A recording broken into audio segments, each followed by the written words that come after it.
Welcome to Sports Spectrum, the sports and faith podcast that brings Jesus back into the conversation.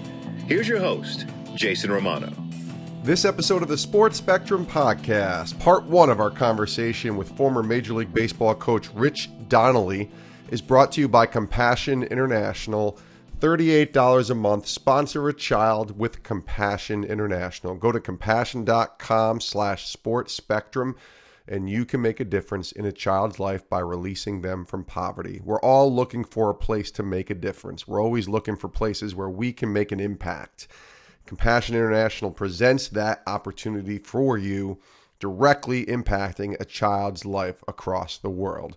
Go to compassion.com/sportspectrum. Check out all the children that are waiting for you to sponsor them and make an impact on their life. Sponsor a child today. Go to compassion.com/sportspectrum. I promise you, you won't regret it. Today's guest on the podcast is Rich Donnelly, the former Major League Baseball coach. 48 seasons in professional baseball for Rich. Signed as a catcher way back in 1967 with the Minnesota Twins. Played 4 seasons with the Twins and the Senators. And actually mentions in this podcast that Ted Williams, the famous, all-time great Hall of Fame baseball player, the splendid splinter from the Red Sox, was his manager, which is kind of cool. Ted, of course, passed away many years ago, but Rich played baseball early in his career and then quickly transitioned into coaching and was a minor league manager for many seasons and then came to the majors. 25 years he spent as a Major League Baseball coach with the Rangers, the Pittsburgh Pirates, the Florida Marlins, the Colorado Rockies, the Milwaukee Brewers, the Los Angeles Dodgers, and the Seattle Mariners. And recently, just in the last couple years, he spent time in the Mets organization as a minor league coach in Brooklyn, including 2018. But this story is way more than just a baseball story. And Rich is a part of a new book that is out called The Chicken Runs at Midnight, written by ESPN writer Tom Friend. The foreword was written by Tim Kirkshin, and the story is, as it says on the back of the book, one of the most inspirational stories of sports and faith ever told. The Chicken Runs at Midnight introduces us to a Major League Baseball coach whose dying daughter's words changed his heart for good. This nearly unbelievable but totally true story reminds us that God can work in our lives even when we think it's too late to change, and sometimes he sends us signs from heaven if we only have eyes to see. This is a powerful, powerful story that is almost too good to be true, and we wanted to go right to the horse's mouth with Rich Donnelly himself to tell the story. So this is part one of a 2-part conversation because we talk even more to Rich in part 2 about his life, because The Chicken Runs at Midnight is more about the relationship that Rich has with his daughter. And part 2 of our conversation tomorrow, Rich has been through some crazy things just in the past 5, 6, 7 years that we also hear about. But today, part 1 of our conversation introduces us to what The Chicken Runs at Midnight is. And you're going to love it. I'm telling you right now, it's an incredible story. And it's just, it blew my mind as I listened to him tell it and kind of how it's really not only brought him closer to God, but how it just aligned, and how God works in what they say mysterious ways, right? He was working in some crazy ways here through the life of Rich Donnelly and his daughter, Amy. So let's get to it. Part 1 of our conversation. Former Major League Baseball coach, The Chicken Runs at Midnight himself, Rich Donnelly, joins us here on the Sports Spectrum podcast. Take a listen. Rich, welcome to the show. Chase, thank you. Good to be here. Good to talk to you, Rich. Your story, I just finished reading the book. It's amazing, fantastic book. And your story is full of ups and downs and twists and turns, and that book, the Chicken Runs at Midnight, is just phenomenal. I'm going to mention it a million times probably in this interview. I can't recommend it highly enough for people to get. But before we get to the story and exactly what the Chicken Runs at Midnight is, and then the story after the story and the story of the story after the story, take us back. Give us a snapshot of your life growing up, playing pro ball, going into coaching, what baseball meant to you. Well, I was raised in Steubenville, Ohio. Steubenville was a wide open town back when I was a little kid. It's the home of Dean Martin. It's the home of Jimmy the Greek. Yeah. And like I say, wide open gambling. And even in the book I chronicle, when I was in the first grade, my dad gave me a parlay sheet, and I picked 3 teams, and he put $5 in, and we played a 3-team parlay. But when I was in class in the first grade at the Holy Name Cathedral, Sister Rosalie walked up and down the aisle, says, "Mr. Donnelly, what's that you got there?" And I tried to hide it, and I go, "Oh, nothing, sister, nothing." And then I had to tell her, "It's a parlay sheet, sister." She goes, "Well, how does that work?" And I go, "Well, you take Ohio State, Michigan, and Wisconsin, 3 teams, and there's a spot on the game, and you give my dad $5, and he'll play a 3-team parlay." And I thought she was going to, make me come to detention or paddle me or something. And all of a sudden, she reaches into her habit and pulls out $5, and she says, "Here, you give us 5 to your dad. You play those 3 teams for me too." So that's the way it was in Steubenville growing up. When I was about 8, I had a brother, Jerome Romy. He went to Notre Dame, pitcher, became, he was all-state, all-American, all that stuff. And he signed with the Reds, played pro ball. My dad's dream was that Romy's going to pitch in the big league someday. However, he got married, had 4 boys, and at 28 years old, contracted Hodgkin's disease, and he passed away when I was 14. So he was my hero and taught me everything, made me a catcher. Now, when Romy passes away, right before he said, "Boy, I feel sorry for you. Dad's going to be tough on you," because he wanted me to make the big leagues. Now, here you come. And Dad was strict and somewhat abusive. No driver's license till you're 21. No girls till you're 21. When you struck out in Little League, you got whipped with a belt. And if you made an error, you got whipped. But my dad's goal was for me to be in the big leagues, and no on days of games in Little League, no TV, stay on the porch all day. And my Little League game was not fun and games and go get ice cream after. My game, that was like a major league game to me and my dad. And we attacked it like that. So my career goes on. I go to college at Xavier. I get drafted by the Yankees, and I get drafted on a Friday. And the scout who drafted me, Pat Patterson, on Saturday morning, he has a heart attack and dies. So no one had seen me, blah, blah, blah. Anyway, I end up signing with the Twins. And then during the one of the winters, I get drafted by the Senators. I go to spring training. My manager is Ted Williams. Wow, I'm unbelievable. I play 4 years of pro ball, 2 years in A, 2 years at AAA. And then I became a manager at 25 years old in a Ranger organization. And Billy Martin was the manager then of the Rangers. And one of his pitching coaches was Art Fowler, a veteran pitcher who I played with in the minor leagues. And he told Billy to take me to spring training. And I went to spring training with the Rangers, and I was a minor league manager, but I could throw BP, and Billy loved me. And I wanted to be like Billy Martin, except off the field. I didn't want to be like Billy Martin. Because we called Billy the man who feared sleep. I mean, when the game was over, he went out and he wasn't coming home till we had to be on the field the next morning. So I wanted to be like Billy on the field, and then sort of I wanted to be like Billy off the field. But anyway, my goal was to be a big league coach, and I had to manage 10 years in the minors until I got my first opportunity. Pat Corrales, great guy. Former manager of the Rangers and the Cleveland. He took me to the big leagues, and I finally made it. But on the way, I discarded everything in my path, including my family. And that's what sort of the book is about. I had this goal in mind to get to the big leagues, and I would do anything possible, even go out of my character.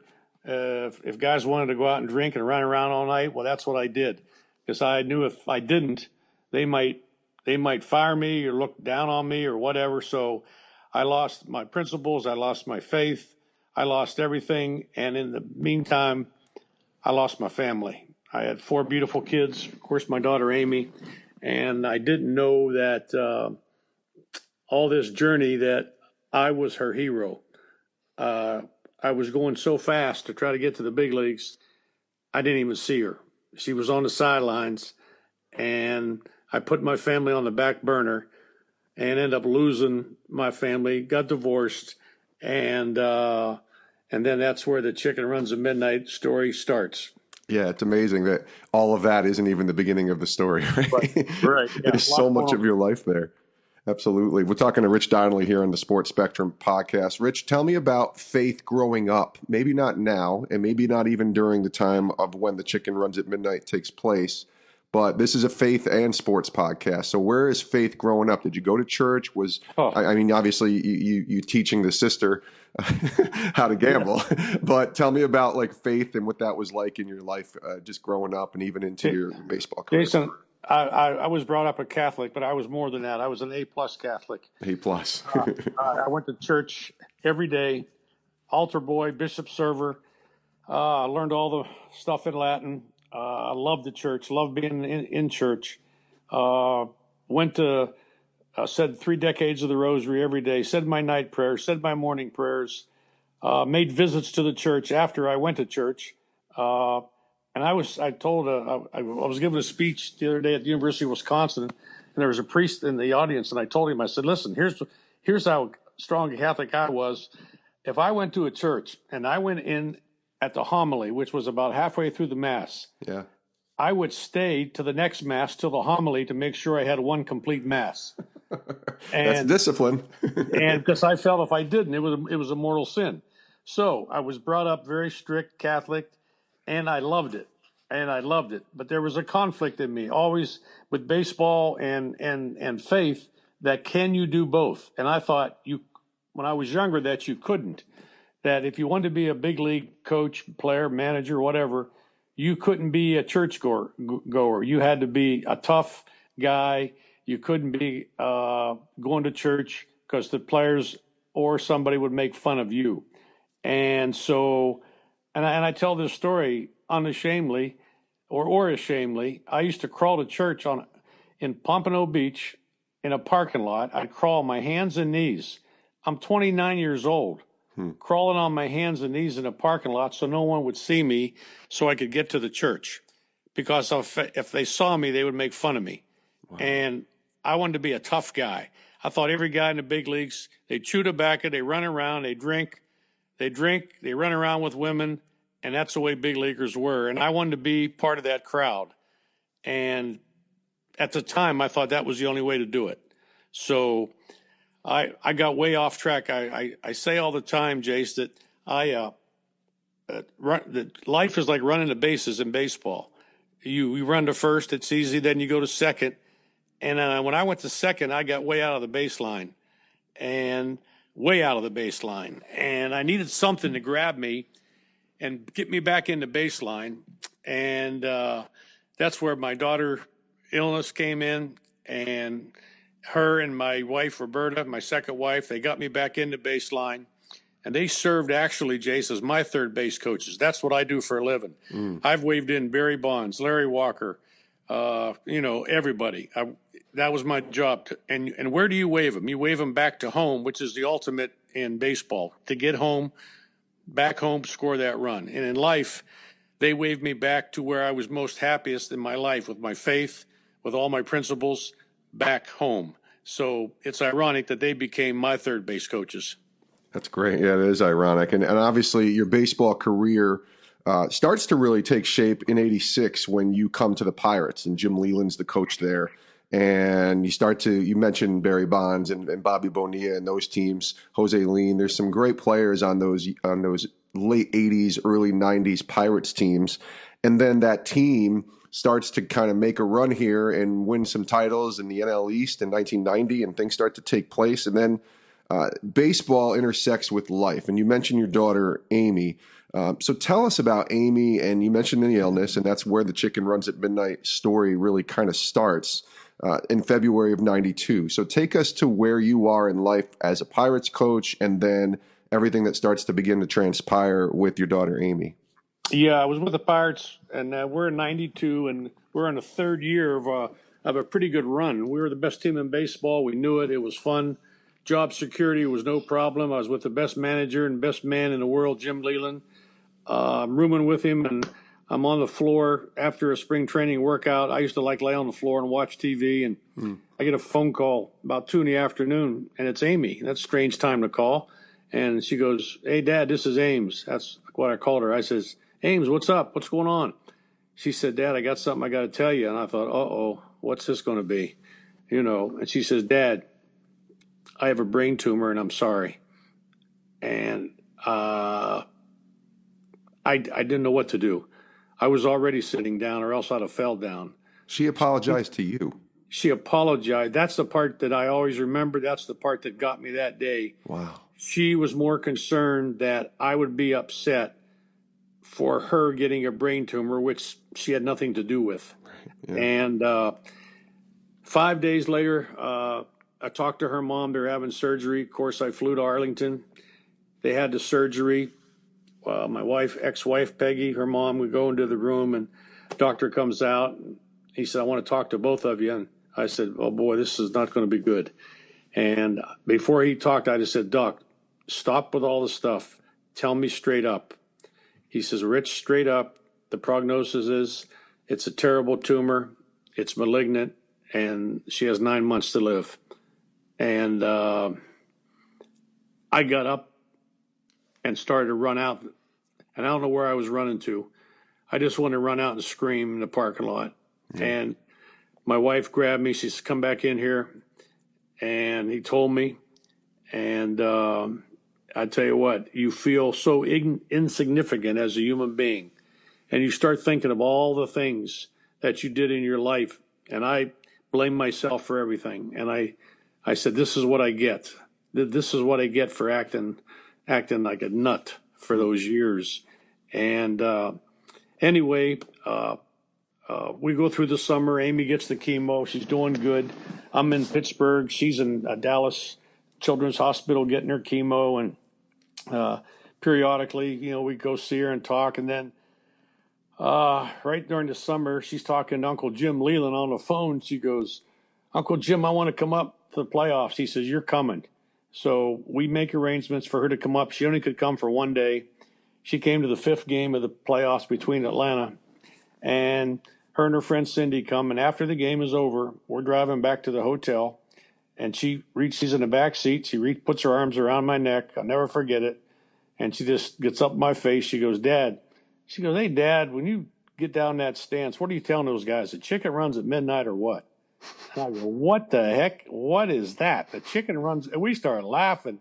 And her brother Tim and Mike, and we're howling, Bubba, we're laughing. And Amy, they're just laughing the whole time back to the hotel. So that becomes our family motto. When Amy goes back to Texas, she's writing letters, and we write letters. We didn't have Twitter and cell phones back then. And we write letters, and every time we talk, that's what we'd say at the end. "Chicken runs at midnight. Chicken runs at midnight. Sign the letters. CRAM." I still got the letters. We posted some of them in the book. CRAM. And Amy was a great letter writer. She was writing letters all the time. So anyway, we got beat by Atlanta in that series. Did not get to go to the World Series. That's October. January, maybe 1st, Amy lapses into a coma. I go down there. I stay in the hospital with her for 3 weeks. She's in a coma. And January 28th, 93, she passes away. So we thought to honor her the best way we could, we would put "The Chicken Runs at Midnight" on her tombstone, is what we did. So we put that on her, and we laughed about it. And that's still our family motto, even to this day. But 5 years later, we go to Florida with Jim Leland, Marlins, never thinking about playoffs or World Series or nothing. That was like light years away. Well, sure enough, we get into the playoffs. We beat the Giants. We beat the Braves. Now we get to the World Series. But right before we got in there, we acquired a second baseman named Craig Counsell, who, of course, now is a manager of the Brewers. And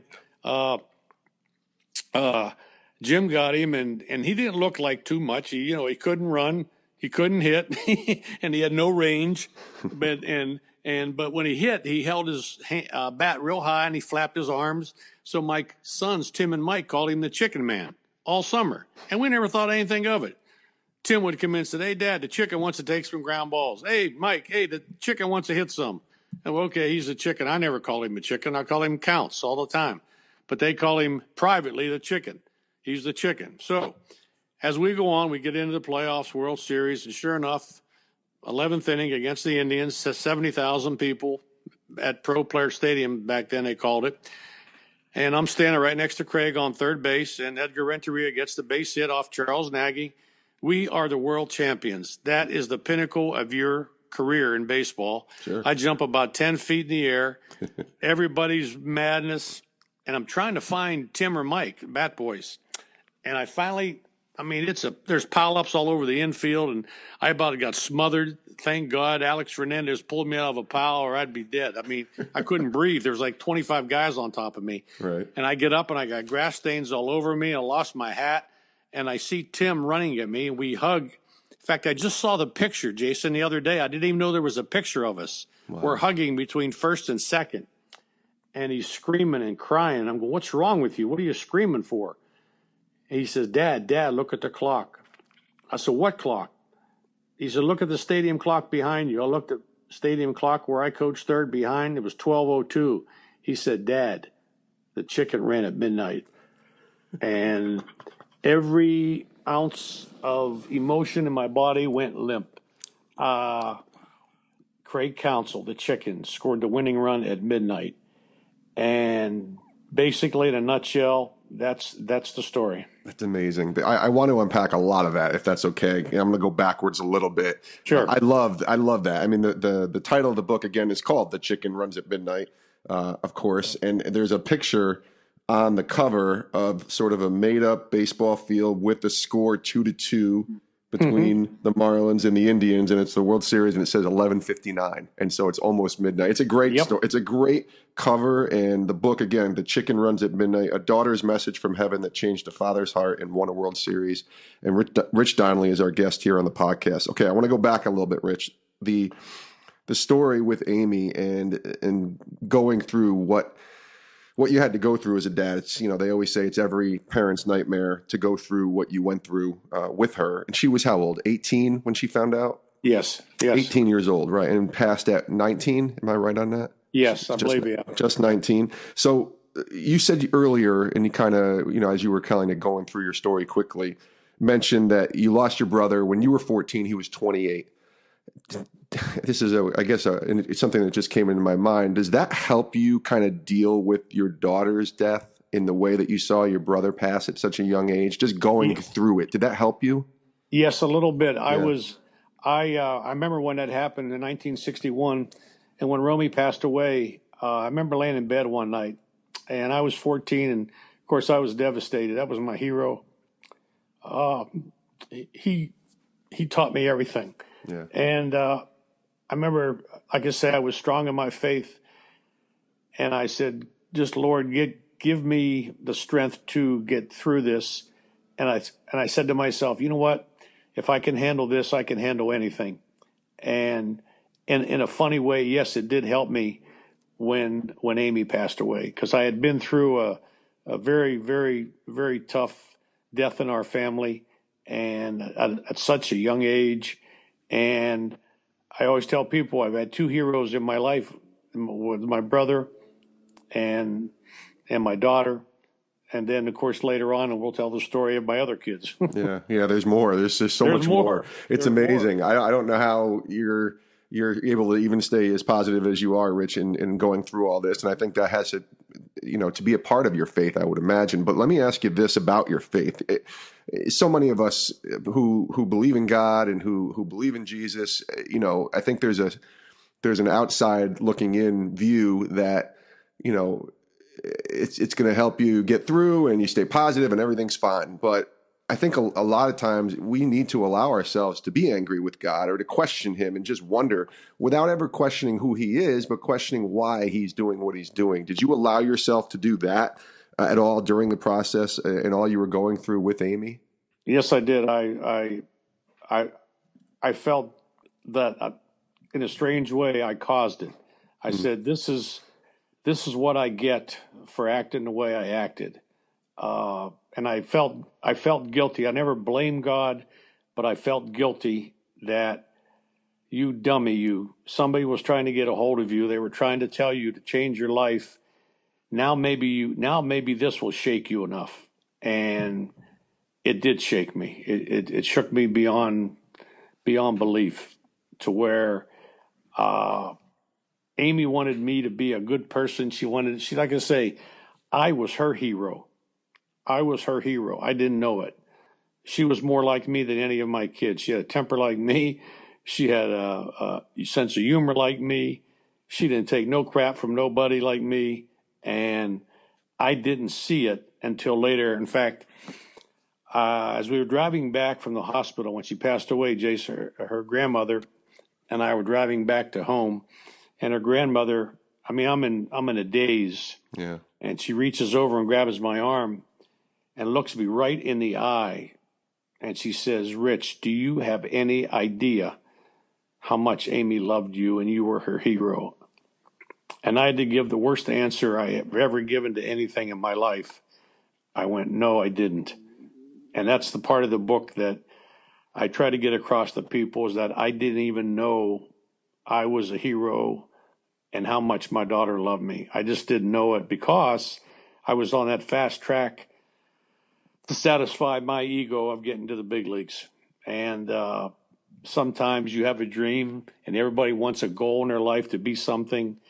And sometimes in our life and mine, I went right by my family and didn't even see them as I was charging to get my goal to the big leagues. That was part one of our conversation with Rich Donnelly, the former Major League Baseball coach. And if that just doesn't make you shake your head like, wow, there aren't too many podcast interviews that we've done that do that. Part two tomorrow is going to make you shake your head even more, because Rich's story is just incredible. And we talk about faith, right? What is faith in the Bible? It says being sure of what we hope for and certain of what we can't see. That's what it says in Hebrews 11 on faith. And I don't know how Rich Donnelly continues to have faith. Certainly the story of Amy and Amy passing is such a heartbreaking but inspirational one, especially as a dad thinking about losing a child. But then just trust me on this. Tomorrow, there's more to Rich's story than the chicken runs at midnight. And it involves his son and his two daughters, and even himself going through some scary health issues. And it's just incredible that this man is able to kind of maintain a faith in God through it all. So I hope you enjoy part one. Part two coming tomorrow here on the Sports Spectrum podcast. And as always, we appreciate you listening and downloading and sharing this podcast wherever you share it, whether it's Facebook, Twitter, Instagram, however and wherever you're listening. Just let people know about these stories, because I think not many people are sharing these type of stories out there on the intersection of sports and faith. There's a lot of sports podcasts. There's a lot of faith podcasts, but we don't have a lot of sports and faith podcasts out there.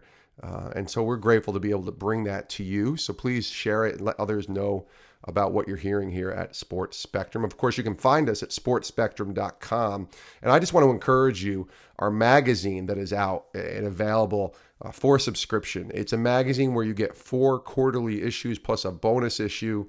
So 5 issues of the Sports Spectrum magazine for a year, and it's just $18. So it's really, really a great deal. And when you get this magazine, in an age that still is so focused on digital and your phones and tablets and computers, to have actually in your hand a magazine that you can share and give to someone really is pretty cool. And it's a great outreach tool. It's a great piece of literature. It's a great looking magazine, a great feel to it. You can give it to, sports teams. You can give it to churches. You can give it to youth groups, men's ministries. It's really a great tool. So I highly recommend you subscribe. It's $18 for an entire year. I mean, that's less than $2 a month, basically, what you're doing here. And it's a great deal. So go check it out, sportspectrum.com. Click that subscribe button and subscribe to the Sports Spectrum magazine. I promise you, you'll love it. It's a great magazine. I get to contribute to it, and our podcasts are featured in it. So I think you'll really like it. Go to sportspectrum.com and subscribe today.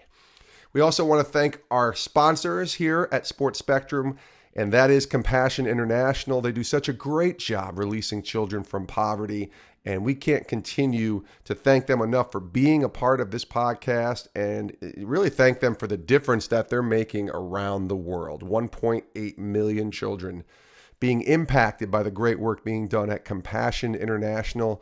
For just $38 a month, you make a difference in a child's life by sponsoring them through Compassion. Food, education, medical care, vocational training, all done in the name of Jesus Christ, our Lord. And that's the great work that's being done with Compassion International. Make a difference today. Go to compassion.com/sportspectrum and sponsor a child.